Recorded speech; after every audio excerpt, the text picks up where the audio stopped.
CultivatED Marketer, Episode 11, Kristen Majdanics from Firehouse Subs.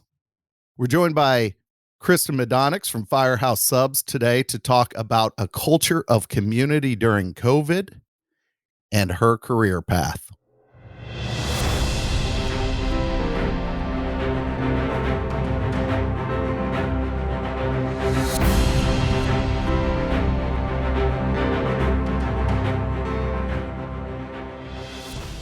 Welcome to CultivatED Marketer, where we talk marketing professional development so your garden of opportunity grows. This is Brent Bowen.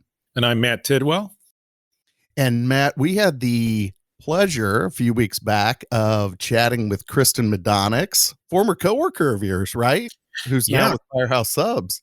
Right. Kristen's the Senior Vice President of Marketing for Firehouse Subs, and she and I worked together, many moons ago. It was, how can I place the time frame? Pre-Facebook, post Internet Explorer. I don't know, something like that. But he was in your MySpace, your MySpace. Could have been, might have been right around MySpace, or maybe even. But no, we worked together at a terrific agency here in the Kansas City metro. So impressed with Kristen, as I'm a little bit older than she is, but she came onto our team there and just did some fantastic things. She actually, we were doing a bit of digital marketing in that day and age. She was on the team that developed the first website. I think we may even mention this in the episode or if not, we did as we were talking to her, for Hostess. Hostess was one of our clients, and it was called Planet Twinkie. And she was one of the lead folks on that account team. So we got to know each other very well. And she's just a delight, as I'm sure our listeners will find out here as we move on. Yeah, and the lead part of our conversation was extremely fascinating. We wanted to have her on not only because of your knowledge of her and her role, but also we spent about a year anniversary of when we've had closings surrounding the pandemic, and we've already done some cause marketing, and they're, as a retail space, a restaurant chain, they've been largely affected by that. So she was able to provide some good perspective around what they've been able to do within their communities. Yeah, she was. And Firehouse Subs, one of the things I've always been, in fact, I also mentioned this, I happened to go into one of their restaurants to grab just a quick lunch sandwich a week or so prior to our interview, because there's one on my way into my campus there. And, of course, if you've ever gone into a firehouse, it just hits you right away, right? Because the fire truck motif is there and that whole thing. But it just strikes me when you start to dig into this, and she talks to it a little bit, this is not some sort of a marketing strategy, right? This is really substantial when you peel away the onion and see just how much they have supported first responders in all of their markets. These are very well-developed cause marketing initiatives that they've done. They have the more simpler things too, like I could round up my purchase for $1, like a lot of people do, but that again goes back to first responders. But it just struck me as she was talking about some of their cause marketing programs, really how truly authentic they are, because that's the real issue. And I know I talk with students occasionally about this with cause marketing is, man, you have to be authentic, because if you're not, people are going to see through it and they're going to think that it's a marketing strategy or a marketing trick. And, that just does a lot to destabilize your brand. So it's cool to see a brand that really that's been built into their DNA, and they've truly walked the talk. And I think listeners will enjoy how Kristen talks about exactly what they've done there. Yeah, you mentioned this with respect to consumers, and even we're seeing this, with the students that whether it's undergraduate or the graduate level students, and it's becoming a point of differentiation. And even locally, I think within the last week, we've seen Barclay announce they have certified as a B Corp. Yes, so did see that. Yeah. Barclay locally, Barclay. And you're going to see more and more of that, where these organizations are gonna look to certify as a B Corp company, because and I think we discussed this episodes ago. I'd have to go back, and when I find it, I'll put it in the show notes, right? About the episode where we talked about Patagonia. And Patagonia basically said, unless you're like-minded civically, so it's not even B2C, it's also B2B. We don't want to work with you unless you share our values and the values of bettering society. So, for us to unpack that with Kristen, and especially in the era of COVID, was really, really good to do. The other thing we had a chance to do with Kristen quite a bit, and again, is the purpose of our show, Really. And it's great that we're able to go through case studies. And that's the point of going through that COVID case study with her. Was the other thing we're going to be able to do in part one is start to go into this discussion of career journey, and then also from a professional development standpoint. And this starts to go more into part two that will be really, again, we had such a great time with Kristen, and she had so many great stories to share that we're going to do this in two parts. Part two will really be around her team culture and what she looks for in hiring. And then she ends up at the end providing a great story that we didn't necessarily have ready for her, but she ends up kind of revealing it to us, which will, once you get through this episode, folks, you really have to wait for part two because they had a really cool campaign activation Yeah. that's tied into community, and it's super slick and it was extremely creative. But we get into career journey with her and talk about the big question is what she had to kind of unlearn to be a leader. Yeah, right. Because, certainly when I knew her, she was a very effective role player at our agency, kind of, the typical account executive type of role. And now, man, she's directing marketing not that many years later, for this huge national brand. And so we do talk with her a little bit and unpack with her just kind of that journey from, individual role player, excellent contributor on up to being now an excellent leader. And she talked about, a lot of things, right? And you and I have had these situations as well when you get promoted. It's now all of a sudden, it's like, congratulations, you're a leader.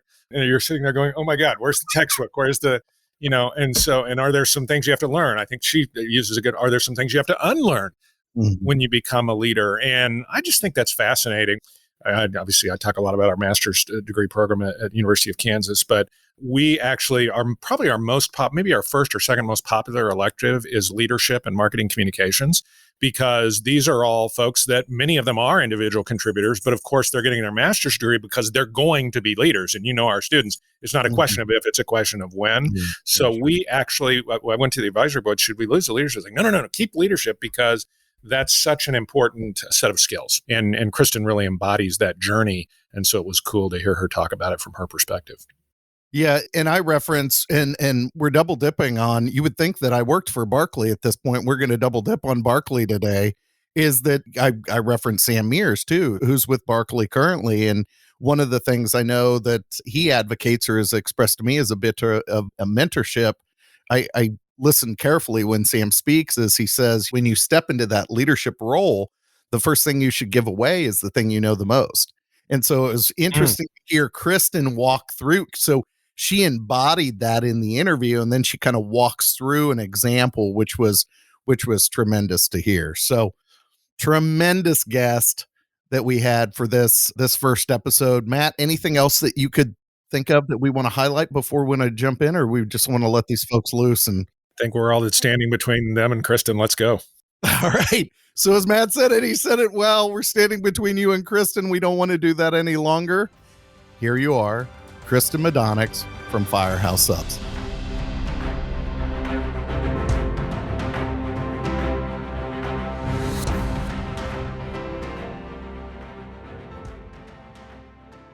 Welcome to CultivatED Marketer, where we talk marketing professional development so your garden of opportunity grows. This is Brent Bowen.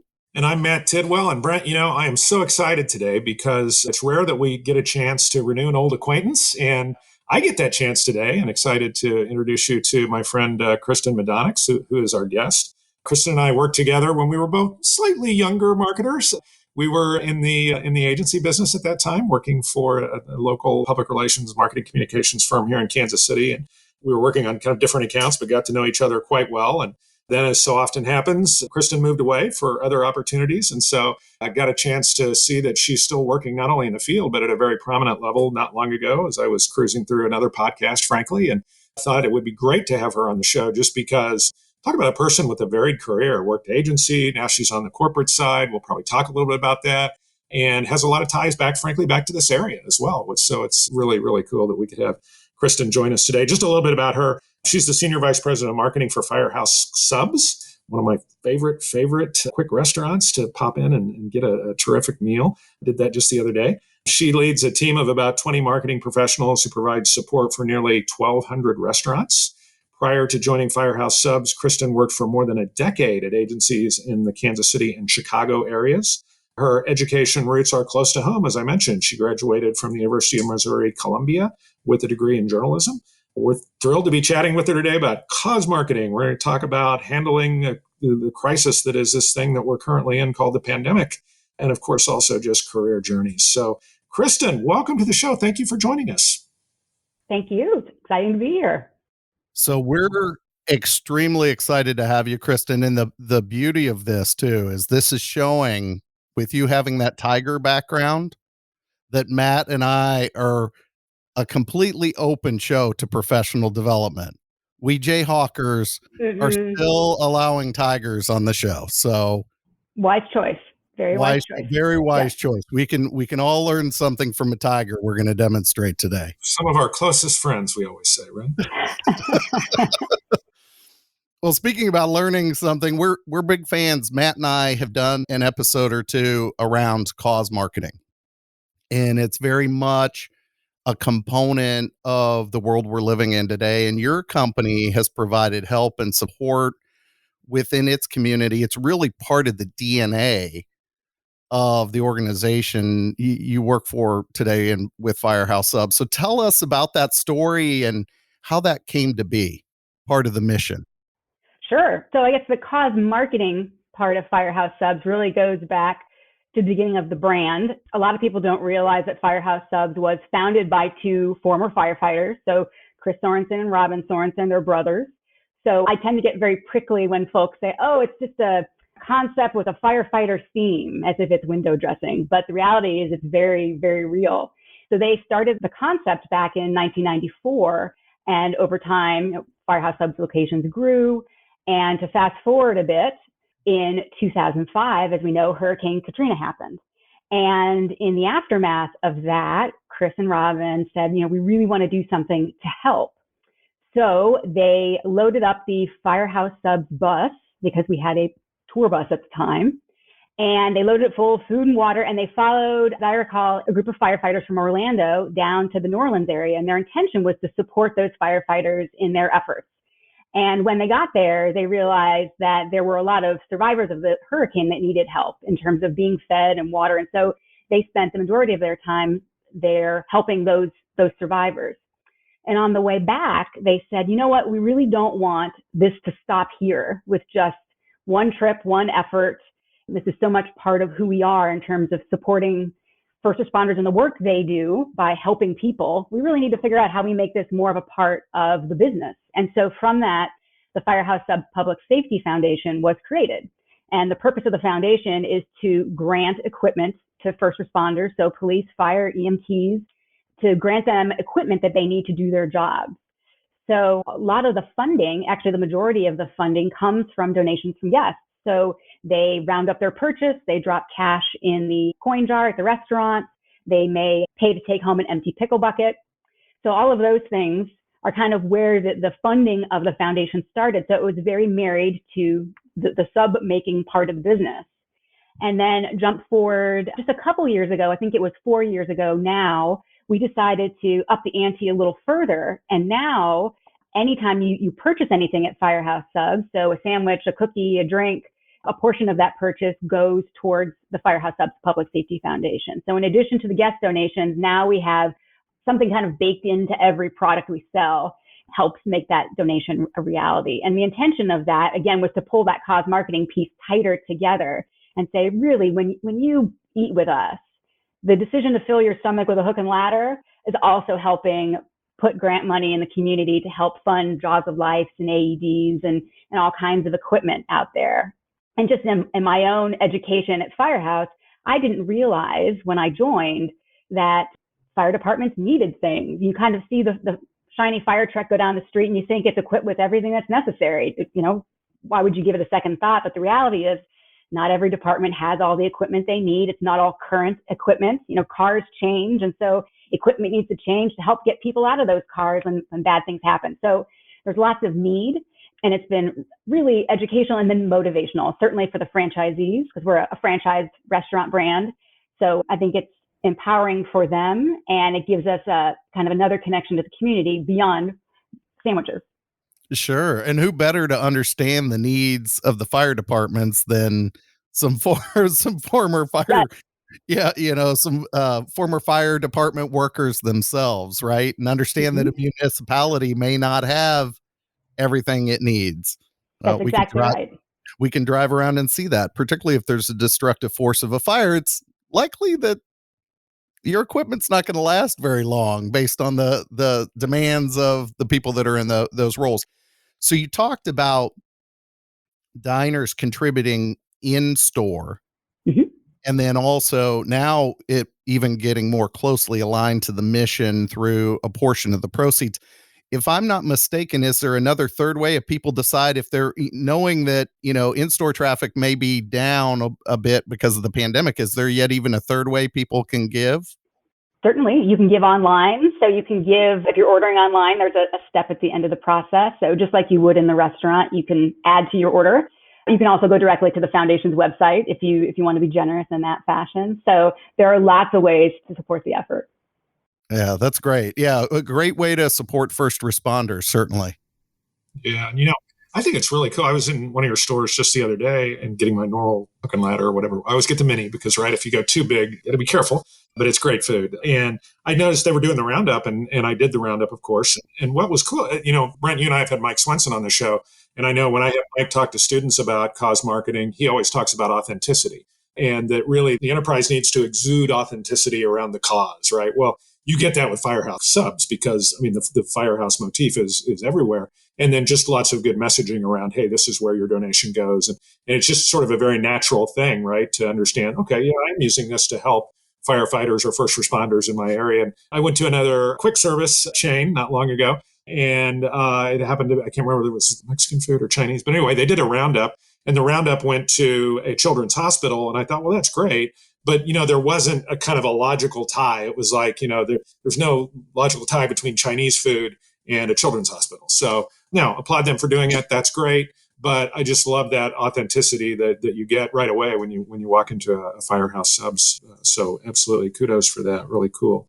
Kristen, let's switch gears for a second because we've been asking all of our guests about just the pandemic and how missions have been put to test during COVID-19, whether that be not just your operational model, but things like your cause marketing. And you mentioned a little bit about how you've adjusted in that respect. But with dining rooms closing nationwide and restaurants needing to serve customers in different ways, take us behind the scenes. How did Firehouse Subs approach the pandemic, and how has it changed both your operating model and for that matter, I know you talked a little bit about cause marketing, but just some of the other things you do? Sure. We jokingly, at least amongst my team, refer to it as the COVID coaster because it was, up and down, and you really didn't know what was going to happen next. And I think a lot of our experience was kind of figuring out what was going to happen next because there was no good research on what was going to occur. No one had experienced it before. So it was all we had to function in a very quick turn manner. So typically you're planning out promotional calendars months in advance, got all these beautiful plans laid out. And now we're turning on a 30-day cycle in terms of trying to anticipate where things are going, making adjustments to creative, to media, to, what the messaging is, what the business needs fundamentally. So in the very early days, we shifted to just making sure people knew that Firehouse Subs was open and how we could serve them in the most fundamental ways. You can order online, you can get it to go, you can order delivery. There is no marketing plan that we have written in 2019 that said our number one message is telling people we're open. That just wasn't on the radar, but it very quickly became the most important thing we could tell anyone. And so we really had to reshuffle a lot of those plans and then continue to refine them as the pandemic wore on and really follow those consumer behaviors. Again, there was a lot of data coming out, and we're all about data, but at the same time, nobody knew what was going on. So it was really hard to ask anybody what they were going to do because they didn't know. As much as we all wanted to know, but we didn't know. So we had to very pay close attention to what consumers were buying, how the basket changed, the sub sizes. Were people buying more per visit? Were they buying larger subs? Were they buying all different types? We were really trying to follow the clues that they were giving us based on the business that we had and build on that. So it shifted a lot of our messaging. It shifted a bit of our media approach. And really, we kind of got back to some very fundamental components. And the other thing that became really helpful for us was our loyalty program. So in the very early days, those are the folks that could be motivated to come and spend some time with us. And they really made a big difference in helping navigate certainly those early days. And so we were grateful for their presence and their loyalty. And we very quickly figured out through a little bit of trial and error what it was that they needed from us in terms of motivators. So points earning versus discounts. I mean, it was very interesting, the things that before were motivating. So you could motivate somebody with hey, get a free combo. And once the pandemic hit, they weren't interested. They just wanted points for whatever reason. But once we figure those things out, then you can build on them. So it was a lot of just very quick turn, try it a different way until it works in the manner in which you need to work. So you've touched on this a little bit, Kristen, with just some insights that you picked up with your loyalty program, right? Your rewards program, that shift in maybe almost like a saver's mentality. I don't want the free combo today. I want to bank these points because who knows if I'm going to be getting a paycheck tomorrow, perhaps, right? Got a little bit of a saver's mentality. What other insights did you learn from the experience here that maybe surprised you, or was just kind of an aha moment as you guys have gone through? I love the roller coaster metaphor, certainly. And I actually have a client, or had a client this last year, that's restaurant based client, local, hyper local. And it was funny to see, to your point about just reminding people that you're open. Google and Yelp and those types of entities were constantly sending emails to restaurant owners, reminding them, remind people of your hours. So to hear you say that crystallized for you all was really interesting. So what maybe else surprised you from an insight standpoint, whether it's customer base or reward based? Sure. Well, certainly, I think what customers were choosing to purchase changed a little bit. So, their use case was different now. They are with a family or with a small group at home. So you're seeing a lot more group type orders, more sandwiches per bag going out the door, a lot more of that, which kind of changed how we thought about what was important to folks. Kind of the family meal concept. Yep. Right. As opposed to the, office lunch or midday lunch scenario, that quickly was replaced with, okay, this is a different world. And I would imagine we'll see that shift once again as people shift back into whatever comes after the experience for all of us, as schools reopen and things like that. We'll see how it shifts another time. So I don't think the COVID coaster is over just yet. We'll just see what the next turn in the track is. But that was definitely insightful. We didn't see as much change in terms of the flavor profiles or those types of things. I think overall there was a lot of interest in those comfort food components, which in retrospect makes a lot of sense. There was a lot of uncertainty. So what better answer to that than, melty cheese and things that just make you feel like everything's good in the world. So that certainly helps quite a bit, probably not only for Firehouse, but other concepts as well, in terms of those things that are familiar and reliable for folks. So as we picked up on that, we also kind of thought about, all right, how do we amplify those components of the brand and really reassure folks?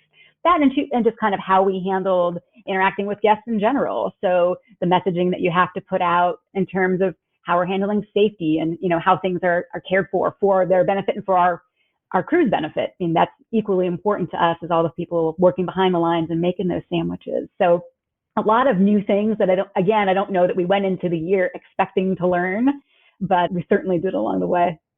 Yeah, no, it sounds like you've done a tremendous job in supporting your communities, whether it be the folks within the restaurants, your employees, as well as the people that were part of loyal individuals that would come into the stores. It's great to hear some of those insights. The other thing that I just remembered is the foundation team at one point started a designated fund so people could donate. I think they did $5 increments to buy a meal for a first responder in the context of healthcare workers. So it was a special fund. And so I think we had incredible response to that from our own community. So just, promoting it via email and our social channels. But I think people at that time were also looking for something that they could do to help. And so that was accessible to them. It was something that we could facilitate through the mechanisms that we had. It was something the franchisees could get involved in and deliver those sandwiches and kind of bring the promise full circle. So there were those types of things that just kind of bubbled up and based on the environment that allowed us to get involved in a more community-based way as well. Sure. And you were a natural conduit to that based on the discussion we just had on the mission and how you align from a mission standpoint. You would be better equipped than some. So as I mentioned, one of my restaurant clients, they wanted to help, but they had to do a lot of learning just even to get to that point to figure out how do we want to help, but we don't know how. You guys were equipped and ready to know how to help. So that's tremendous. Yeah, I mean, that process had been used for other, like, natural disasters. So hurricanes and things like that. We've done the same initiative before. So it was a bit of that playbook, but deployed in a little bit of a different way and for a slightly different audience this time. But it was just interesting to watch how responsive people were to it in that time, more so than I recall for other initiatives. I think just because we were all, like, the whole nation was focused on what was going on at that point versus just a single region. Yeah, well plugged in. That's great. Hey, I want to shift just a second, Kristen, to talk about careers. So, of course, the mission of our show, right? Professional development and careers, and maybe just a bit of key learnings from you that I think would be helpful to some of our listeners, because your career journey has taken you from, gosh, when I knew you as a Kansas City agency account executive to, then I know you moved to Chicago and started working for some bigger brands, and then now, of course, leading marketing for one of the most recognizable brands, certainly in your category.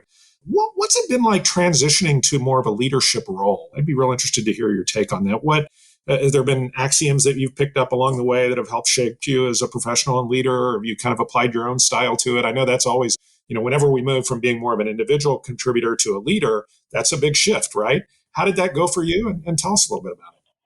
It's funny. I remember when I joined Firehouse. So in my previous role, I had been in more of a leadership role. And when I joined Firehouse, I was in a manager role, so I wasn't leading anybody. And I remember saying, that's just fine. I'm just going to do my thing. No need for leadership here. I've got this marketing thing. I'll take care of it. And that lasted for a little while. And then, things started to build from there. And now I'm in the position that I am today. So I never would have mapped it out that way. But it definitely, I think the challenges come certainly as you figure out how to empower and guide folks on your team to execute in their own way, but also in a way that you can feel comfortable being accountable for. So there's this balance with essentially letting go, especially when you've come up and have done the role previously, is, all right, I have to entrust somebody else to do it, and they may not do it the same way, but ultimately I'm going to be accountable for whatever the output is. That's a big shift, because I don't recall any class on that in any of my prior education, and it's in the How to Let Go class. And in the end, you just kind of have to do it. Otherwise, you can't keep up. And it makes hiring the right people and people that you can trust and have a clear rapport with becomes really important. And I think over time, I've realized how important those hires are. And I'm in a great position now in that I have really strong relationships with all of my direct reports. So if I have a concern or a question or we need to work through something, it's a pretty straightforward conversation. And I think we're all understanding of everyone's intention is for the best outcome for ourselves and for the business. So it's less about an individual, more about, hey, how do we make this process work well? But it took some time and some trial and error to get there. And probably the biggest was like me letting go of, you can't do it all. You need a team. There's a point where the team is required, and they're certainly worth the investment.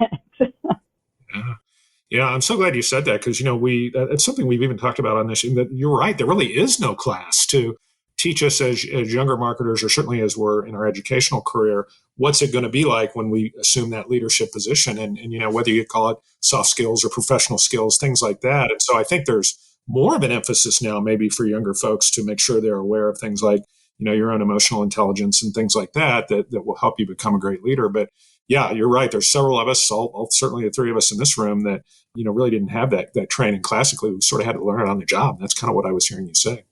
Absolutely. Yeah. I see the next master's course on holding on and letting go.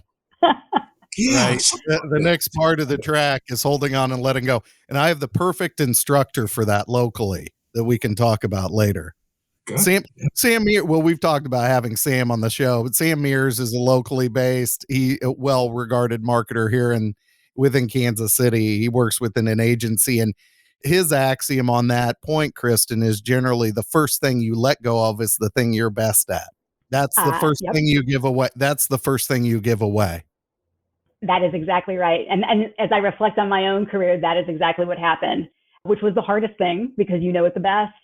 So it's like your firstborn, very close to you. But once I realized I could let it go, it opened up a whole other list of things that I could dig into. So there's definitely a reward for doing it, which is more growth, more opportunity, more things to learn, lots of the things you probably are craving. You have to make room for it though. And you have to give it to the right person that you thoughtfully empower and guide along the way. And you're likely most equipped to coach on those things too, right? So if you're that's what you're the best at, and that's where you show that expertise, hopefully you can translate that expertise into good coaching, right? We hope you've enjoyed today's episode with Firehouse Subs, Kristen Majdanics. Be sure to join us for part 2 in our conversation with Kristen, where we discuss attributes that she looks for in her team members, as well as a truly unique marketing campaign that they use to engage the community and spread a little love. So be sure to join us for part 2 of our conversation with Firehouse Subs, Kristen Majdanics. Take care. If you found value in today's episode, check us out on our website, CultivatedMarketer.com. You'll also be able to subscribe to us, rate us, and leave us a comment on your favorite podcast platform, such as Apple Podcasts, Spotify, and Stitcher.